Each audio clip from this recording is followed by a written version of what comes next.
Assalamu alaikum everyone. Welcome to Womania ATF with a new vlog and I hope you all are very good.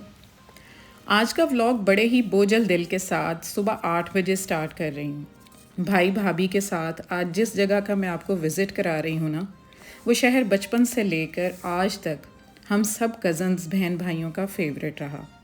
वजह ये थी कि हमारे सब relatives Lahore में होने की वजह से हमारा दिल किया करता था कि हम भी लाहौर से बाहर निकलें। हमारी होश से पहले मेरी सबसे छोटी फूफो की शादी फैसलाबाद हो गई। माशाल्लाह बड़ी फैमिली थी, 9 नंदें और 2 देवर। आंटी की जब शादी हुई ना, 5 नंदें और 2 देवर ब्याने वाले थे। उनकी शादियों के जब भी कार्ड आते, हमारी लाहौर से सारी फैमिली मिलकर जाती और 2-3 दिन खूब एंजॉय करते। इसलिए उस वक्त से लेकर आज तक जब भी आंटी की तरफ जाने का प्रोग्राम बनता, मेरी शादी हो गई, बच्चे होकर बड़े हो गए, मैं ये मौका कभी नहीं मिस करती जाने का। बचपन में तो वो शहर से बाहर ट्रेन की सैर का बहाना था, लेकिन शादी के बाद फूफो और उनके बच्चों से जो मोहब्बत थी ना, वो इसकी सबसे बड़ी वजह थी। पिछले 2 साल से लाइफ में पहली दफ़ा है कि वहाँ जाती तो ज़रूर हूँ, लेकिन फूफो के यहाँ किसी खुशी में नहीं, बल्कि उनका दुख बांटने। जी हाँ, 2 साल में पहले अंकल की डेथ हुई, फिर उनका बड़ा बेटा अली जो सिर्फ अर्ली 30s में हमें छोड़कर दुनिया से चला गया कैंसर की लानत की वजह से। आज उसकी रस्में चेहलम थी। भाई भाभी सऊदीया से आए हुए थे। ऑलरेडी पुप्पो के साथ अगले वीक में मिलने तो जाना ही था, लेकिन फिर इस मौके के बारे में सोचा कि आज सारी फैमिली ने इकट्ठे होना है तो आज ही जाया जाए। मैं फैमिली के बच्चों में बड़ी होने की वजह से हमेशा कज़न्स की प्यारी आपी बनकर रही और वो भी मुझे दिलो जान से अजीज़ रहे। आज वहाँ जा तो रही हूँ। अली सबसे ज़्यादा वार्म वेलकम करता था। उसकी खुशी का ठिकाना नहीं रहता था कि लाहौर से उसके कज़न्स आ गए। मुझे उसके आखिरी अल्फाज उसकी बीमारी की हालत में जो उसने मेरे जाने पर बोले थे ना, वो कभी नहीं भूलने। अपने छोटे भाई से कहता, हरम आप ही आई हुई है, जाओ इनको स्टेक खिला कर लाओ। मेरे यूनिवर्सिटी के दिनों में भी मुझे रिसर्च वर्क के लिए फैसलाबाद जाना पड़ता तो यही ड्यूटी देता था मुझे लाने ले जाने के रिसर्च सेंटर से। फिर जब मेरी शादी हो गई ना, उस वक्त ये कोई तकरीबन 14-15 साल का बच्चा था, तो मेरी मेहंदी के फंक्शंस की डेकोरेशन भी इसने सारा खुद हिस्सा लिया। अपने हाथ से दिए जला जला कर डेकोरेट किए। आखिरी दिनों में भी इसके छोटे भाई अजान की शादी थी। ये नवंबर 2021 की बात है। बहुत बीमार था। मेहंदी के फंक्शन में हम सब नाच गा रहे थे। पहले तो शौक़ से सबको देखता रहा, फिर पता नहीं क्या दिल में आई, उठा और मेरा हाथ पकड़कर बोला, लगाओ भाई गाना, मैं आपी के साथ मिलकर डांस करूँगा। उसके मेरे साथ डांस करने का वो वीडियो क्लिप हमारी फैमिली में वायरल हो गया। ये भी उसकी मोहब्बत के इजहार का ही एक तरीका था। जब उसकी डेथ हुई तो समझ नहीं आ रहा था कि किसका दुख करूं, अली के जाने का या अपनी छोटी चचाजाद बहन के बेवा होने का या फिर फूफो के लख्ते जिगर के जाने का, क्योंकि मेरी फूफो के इस बेटे की शादी मेरे छोटे चचा की बेटी के साथ हुई हुई है।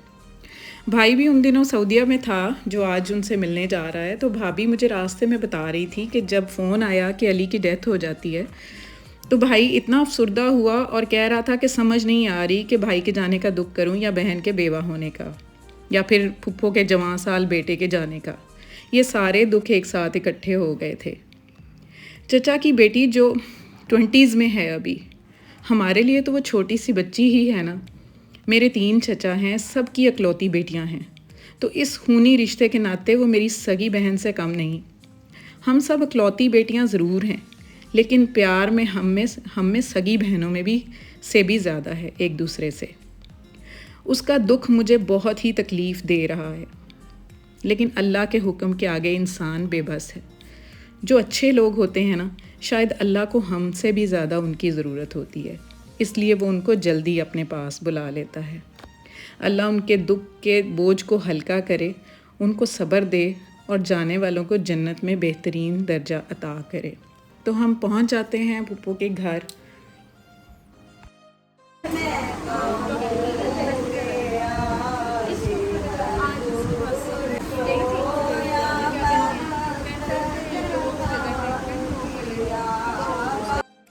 तो दुआ में शामिल होने के बाद बड़े अफसरदा दिल से खाना खाया।